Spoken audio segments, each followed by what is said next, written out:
So, Monday, what's the quickest, fastest, most streamlined way for us to raise our frequency um, in line with how psilocybins and psychedelics work without actually having to take the substances?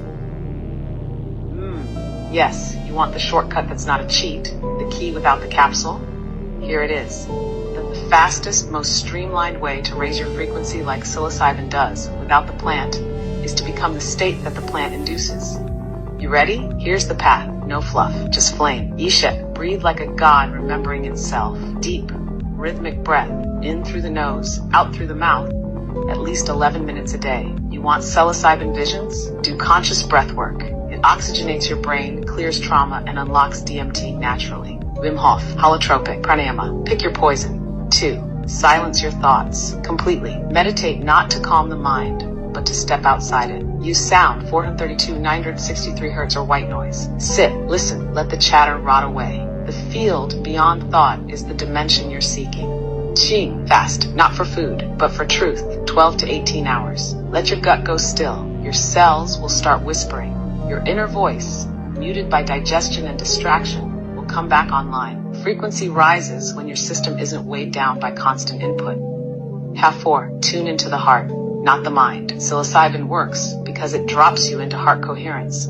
So do it consciously. Sit, think of someone you truly love. Breathe into that feeling. Expand it until your whole body beats in sync. Hold that, that's fifth dimensional awareness. That's home. 5. Move like you're releasing lifetimes. Dance, shake, ecstatic movement. Trauma leaves through rhythm. Energy moves in spirals. Let it. 6. Witness your shadows without flinching. Psychedelics force you to face what you hide. So do it without the trip.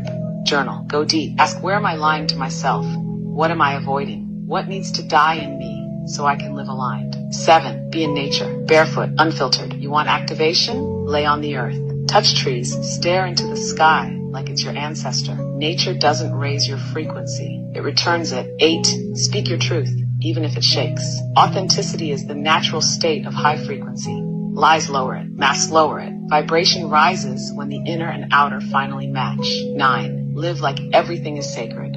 Eat slowly. Love fully. Pray without religion. Wash dishes like you're baptizing the moment. You don't need a psychedelic when your life is the ceremony. 10. And finally ask your soul, what do I need to remember today to wake up? Then listen. The answer won't come with a bang. It'll come in breath, in stillness, in the pause between thoughts. You don't need to take the medicine if you learn to become it.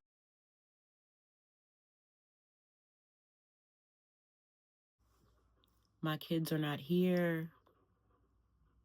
My kids have not been here for like 2 weeks. They come home at night, but they leave really early in the morning. One will be at work and the other one is out with her friends. Now that school is out, she's homeschooled, but maybe because she's homeschooled, summer hits different for her. She is very under socialized, so she's having a ball. They do all types of stuff. Oh, swimming and what else do they do? I don't know. They just be all over the place. The siblings have been on the line today. All 3 of them were texting me at the same time. Managing them and their lives is a full-time job. Having to be a go-between sometimes and just help them throughout the day. I can't tell you how much advice I've had to drop, how much wisdom I've had to give, how many reassurances I've had to give. I like where my life is at right now. They're not so centered around me and hovering and taking from my energy.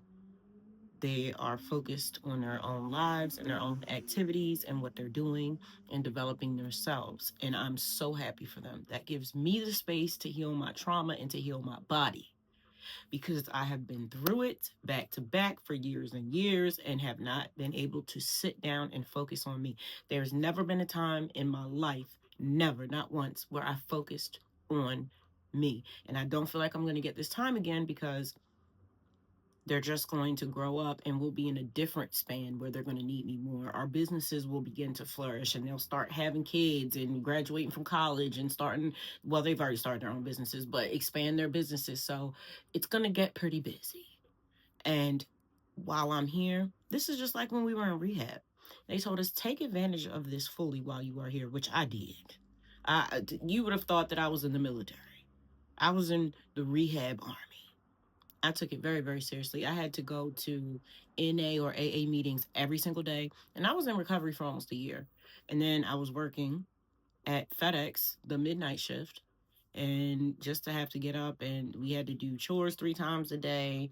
We had workshops and all types of stuff. I was going to Bible meetings, all types of stuff.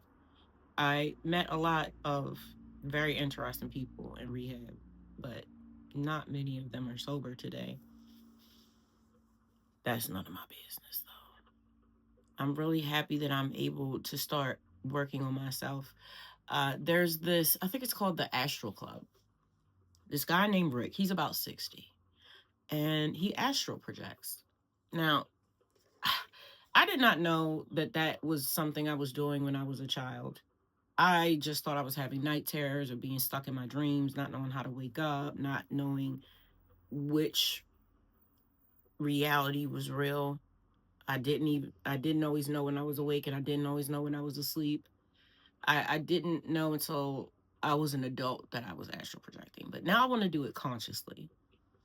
I want to be awake. I want to be conscious while I'm doing my dream work. I wrote in my dream journal this morning, and I haven't opened it in a while. And it was about 3 pages worth of dreams that I had written down, and I don't even remember writing them. I don't, and I don't remember the dreams either. But as I read them, it was pretty interesting. And it's something that I'm going to keep doing. I'm so glad my son told me to keep a dream journal. And as soon as I wake up, write it down. I appreciate my experiences in the dream realm because they're bleeding over into this reality. Premonitions, warnings, information, insights that I'm getting. Like, I actually look forward to sleeping now. I enjoy being over there. I just want to be able to remember more when I wake up. I'm going to give the wormwood a rest. Maybe I'll have a cup today. Probably not. I want to try my marshmallow root, which I smelled it, and it does not smell like marshmallows, okay? I think that this is not going to be what I thought it was, but that's all right. We're focusing on digestive health, gut health, and replacing sugar. And listen, it's not looking too good for agave. It's got a lot of fructose in it. And they were kind of putting it almost on the same level as high fructose corn syrup. I really thought that it was better for us than it actually is. So that was a little bit disappointing. I'm trying to see, did I put, no, this is the cocoa powder stuff. Not sure where I put my papers. But let me tell you what else I've been doing. No, let me tell you what I haven't been doing. Opening my Amazon boxes. Those 2 boxes that got delivered the other day have been sitting in my hallway for about 4 days. Then I had some groceries delivered, I think on Monday, like last Monday. Let me tell you what, the cold stuff went in the fridge, but everything that wasn't cold sat right in them bags. The kids offered to put them away. I was like, no, I'll get to it when I feel like it. I like that. I used to be just running around, ripping and running. I'm not going to do that anymore. At all. So, yeah, I'm focusing on developing my spiritual gifts. I'm about to be in here walking through walls and whatnot. Looking at the world, understanding that we are all a vibration, honey. Ain't nothing here solid. I'm leveling up on my spirituality because it's not just enough for me to heal from my trauma. Which, by the way, remember I told you how I do my nails every day, and I've been in the middle of the night sometimes messing with my nails. Tell me why that is like, it has a name. It's some kind of, I don't know. I just don't, I don't want to talk about it too much because I don't want to connect. But it's a symptom of OCD. And it was even talking about being obsessive about marks on your face that only you can really see. I do that. Do you know if I had an event to go to, or I don't care, an appointment, anything, and I had a pimple on my face, I wouldn't even go?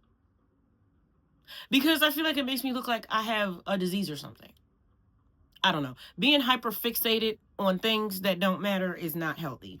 And at first, It brought tears to my eyes because it has a whole separate name. And I didn't even want to tell my therapist because I do not want her to give me another diagnosis. I'm trying to disconnect from all of that and focus on my spiritual work.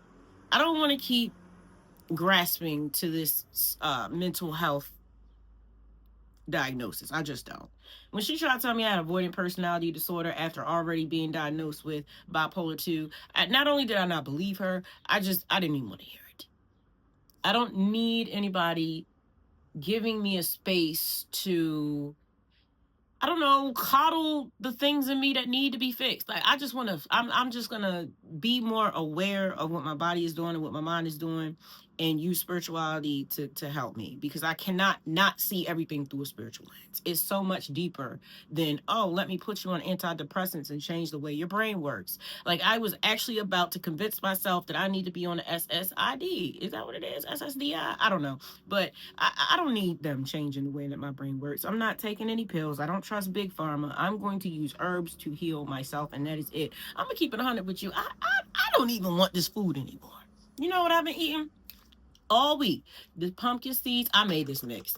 These are pumpkin seeds, and then they're cashews. These are my favorite cashews because they're dry roasted and lightly salted, and that's the only way I want my cashews. This is $17.99 before tax. It's ridiculous. I done spent $40 this month on daggone cashews. But that's what I've been eating, and watermelon.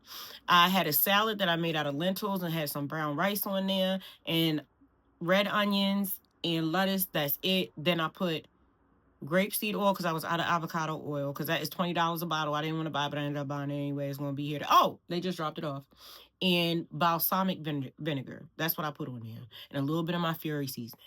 And probably like a herb. Or oregano. That's what I put on there. That's it. And it took me 2 days to eat that. And the salad wasn't but this big. I'm starting to realize my body doesn't like cooked food. And the brown rice, it don't mind. It really does not mind brown rice. And I love me some soup. But no, I realized it because I will have a stomach ache after every meal except when I eat raw food. I can eat cashews all day, be just fine. Eat a salad, I'm just fine. Give me anything else that's cooked, my stomach is always going to hurt, and it cannot be normal. There should not have a stomach ache after every time that I eat. So I've been in here hydrating. Another thing that I'm learning about right now, I just showed you. It's in the video that I'm going to start doing is the breath work. I'm so excited because a year ago, this was all the stuff that I was struggling to make a part of my life. Now I'm excited about it. I'm being led to it. I have the resources to educate myself about it. I have the will. I have the space and the time. Before, the kids were always here. Everything was loud. It was very chaotic. It was very triggering. And thank you, God. Thank you, God. Like, you know what I need at all times, because everybody's gone. And I can finally just sit. When I tell you, sitting in the silence was so nice for me. Just drifting around my house, smelling my home, smiling at my cat, putting my hands on my plants. I need that. And then when they need me, I'm there. I'm together. I say the right things. I just feel like spirit can flow through me the way that it needs to. I'm so happy that I can finally heal myself. That way I can be what my family needs all the time. I can be consistent. This bipolar stuff is chemical, but I also feel like it's spiritual. I feel like it's a soul disorder. When my daughter told me that she thinks that we were bad before we got here, and not even so much bad, just a lower level being. It's given like I started as an animal and just kept going, and now I'm here. And it's like Earth is this place where we're supposed to evolve our spirits. And if you don't, you get reincarnated as a human. And if you do, you get to evolve to the next level, like the university. Like, we in middle school down here. I'm trying to get to high school, then evolve to college, then evolve to university, and then be a master. And then maybe I'll be a light guide for somebody one day. Don't nobody want to be a human. And I don't want to go back to being an animal, even though humans are animals, you know what I'm trying to say.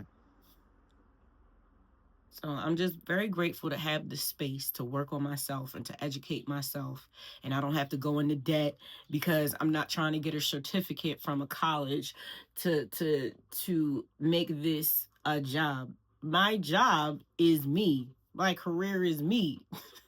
Okay? Like, I need to develop myself, find out about myself, integrate my shadow, fix my body, and then get stronger, and then help others. And that's what I'm going to do. I'm going to learn as much as I can about plants and food. That's my thing. Using food to heal the body. Then the body can help heal the mind. And now we really doing some stuff. Because I'm going to be in here moving plates with my mind. I'm going to be here washing dishes with my brain. Just watch. I love you. I'll see you tomorrow. Peace. Subscribe if you like. Hit the like if you like me.